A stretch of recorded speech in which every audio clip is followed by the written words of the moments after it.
Probably the finest to coach the Vancouver Canucks. Roger Neilson is with us, and we're going to take some calls to Roger. Delta, go ahead to him. Oh, Roger? Hey. Yeah, well, can you tell me something about this guy, Domi? Is he like a real tough guy? Or?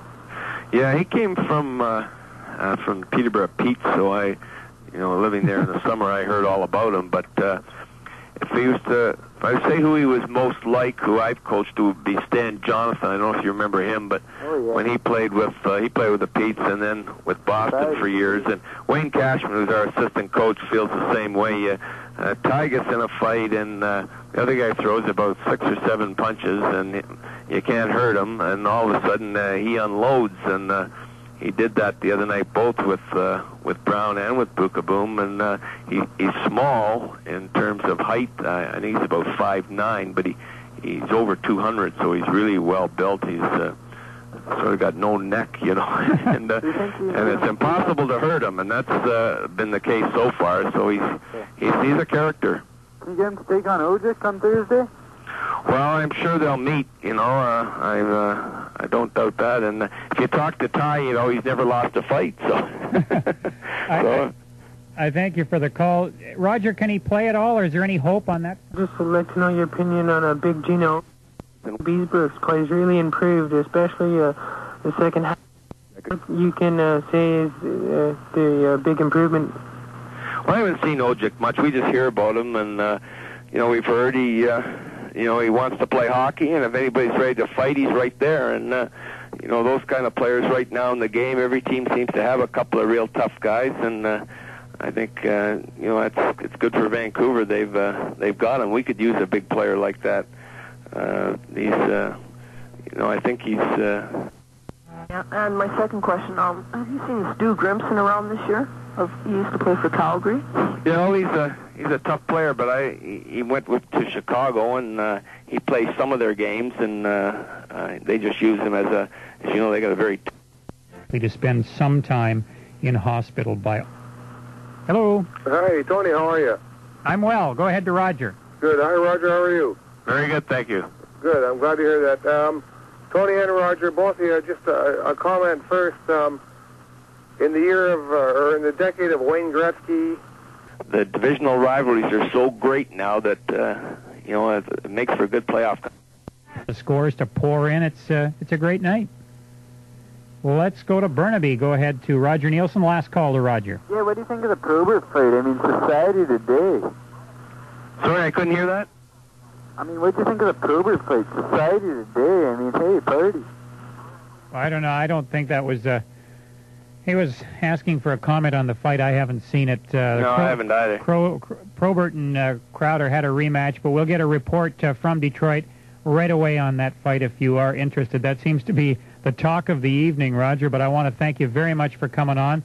That's what everybody's waiting for, and at least that's how it looked when they got it started. But it was quite a fight, actually. It looked as though Crowder was getting the upper hand at the beginning. He had pulled Probert's jersey over his head, and then off went the shoulder pads, and Probert actually lost his T-shirts. He was fighting bareback, actually, and he seemed to take a few blows that didn't seem to do much damage, and then he got his arm loose, and he tagged Crowder the first time and knocked his helmet off. And then his jersey came over, and while Crowder's jersey was over his head, Probert got him again and sort of sent him to his knees and down. I don't know if you've had a chance to see the replays out there yet or not, but it was a pretty good fight and just about what everybody expected. Okay, now what did you get a chance to talk to the combatants afterwards? Is everybody truly satisfied? Everyone's honor is intact, and they can go about their business now? I don't know if the honor is intact or not, because after that fight, the players were out of the penalty box for about 90 seconds. Probert was at the end of one of his shifts, and Crowder came back onto the ice, came right over the bench, and sort of mugged Probert from behind. And at the end of his shift, and really kind of snuck up on him while his back was turned, and actually landed a couple of blows again that didn't do much damage, while Probert was still trying to shake his gloves off and get loose to fight again. Well, the referees, or the linesmen, I should say, intervened before really either guy could inflict much damage on the other guy, and that was the end of that. And Probert said afterwards he said, I think his frustration got to him a little bit because it wasn't a very manly thing to do. And the teams play again on March 1st here in Detroit, and he was asked if he thought there would be yet another match or a rematch or whatever. He said, well, he said, Bob Probert said, I don't think I have anything to prove. I think I proved that tonight. The ball's in his court now. If he wants to, I'm ready. So we have to wait for March 1st, see if Troy Crowder wants a piece of Bob Probert this time. Okay, let's talk about hockey now. On another channel, and Probert clearly won the first fight. He did lose the second one. I hope I saw it correctly, because I think Probert in 10 fights with him would win 7 out of 10. But the first fight was clearly Probert's. What I wanted to really say was... Deflected, and the Canuck by Garth Butcher and Dave Brown. Logic lands the first, the right hand. Now they're in close quarters. This is what a lot of the fans have been looking for. They hammer away now, Dave Brown and Gino Oczyk. And there was no backstabbing at the start of this fight. No, there sure wasn't, Jim. I think this was sent out by Muckler. I think he wanted Brown. The Canucks have the upper hand right now. He knows that the last time they were here, it turned the game around when Brown beat Gino in the first fight. Right now, they're just wrestling in close quarters. Gino very game, though. He's got Brown pinned up on the boards. Brown has his right hand free a little bit.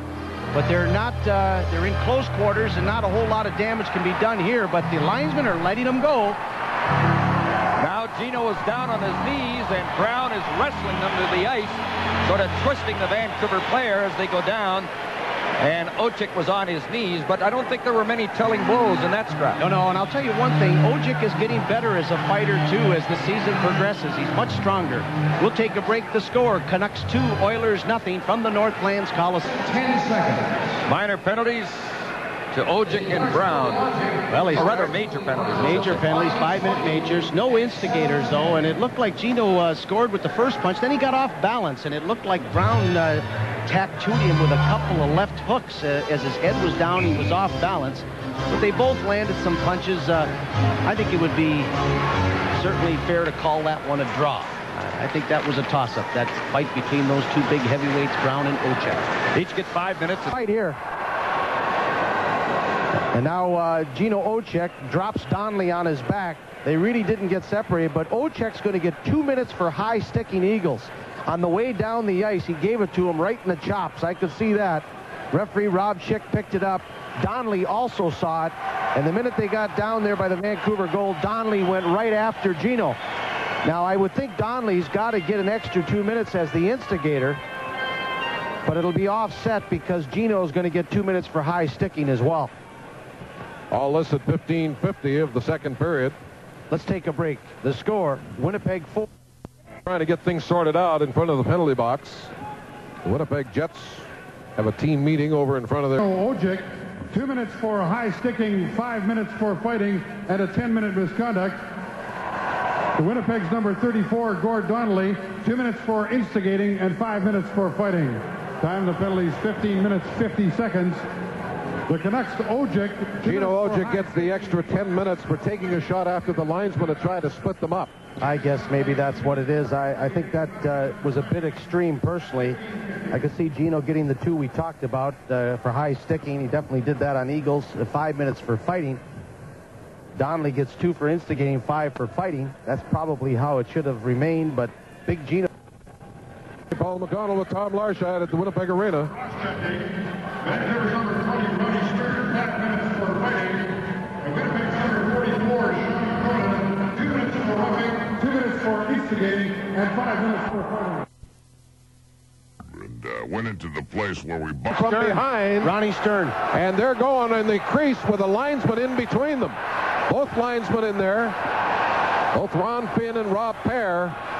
And they get them apart before anything serious happens, although they're still all tied up, but the linesmen have their hands tied. Oh, Stern really gave Cronin a belt. He nailed him right to the ice. Cronin got up. The Barbarian hasn't been fighting so much this year, I'm told, here in Winnipeg.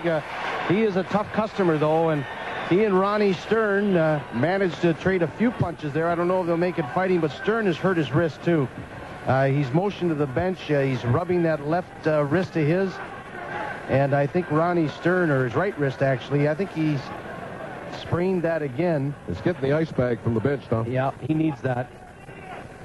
And I think...